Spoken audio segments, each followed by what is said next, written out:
Kompakt diskin tutumu 700 megabaytdır və klaster ölçüsü, yəni bir klasteri bərabərdir 4 kilobaytdır. Bir klasterin həcmi.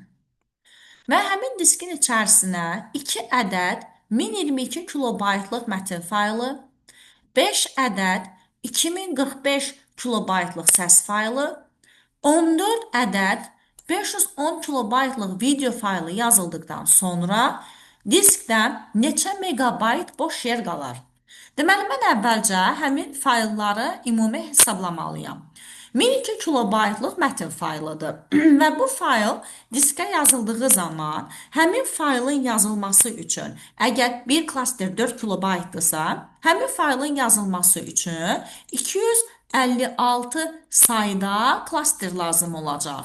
1022-ni 4-ə böləndə 255 və qalıq qalır və qalıqda qalan hissəni yazmağımız üçün bizə əlavə bir dənə də klaster lazımdır. Yəni 256 dənə klaster lazım olacaq və beləcə həmin fayl diskdə 1024 kilobayt yer tutacaq. Yəni 1 megabayt yer tutur bir mətin faylı və 2 dənə mətin faylı yazılırsa, deməli 2 megabayt yer tutur həmin mətin faylları. İndi digərinə keçirəm səs faylına.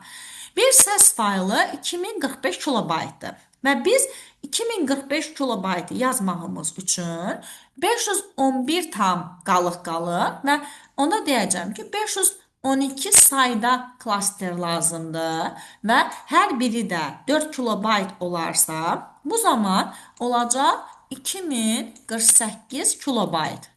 Bu da 2 megabayt deməkdir. Yəni, bir səs faylı yaddaşda, diskdə deyək, 2 megabayt yer tutur. Və 5 dənə səs faylı varsa, 5-ə vuracam, onda olacaq 10 megabayt. Bu da həmin səs fayllarının həcmidir. İndi video faylına keçirəm.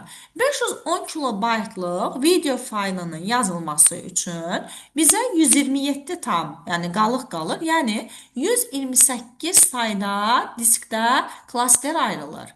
Və 128 dənədirsə, bu zaman o faylın diskdə həcmi olacaq 512 kilobayt.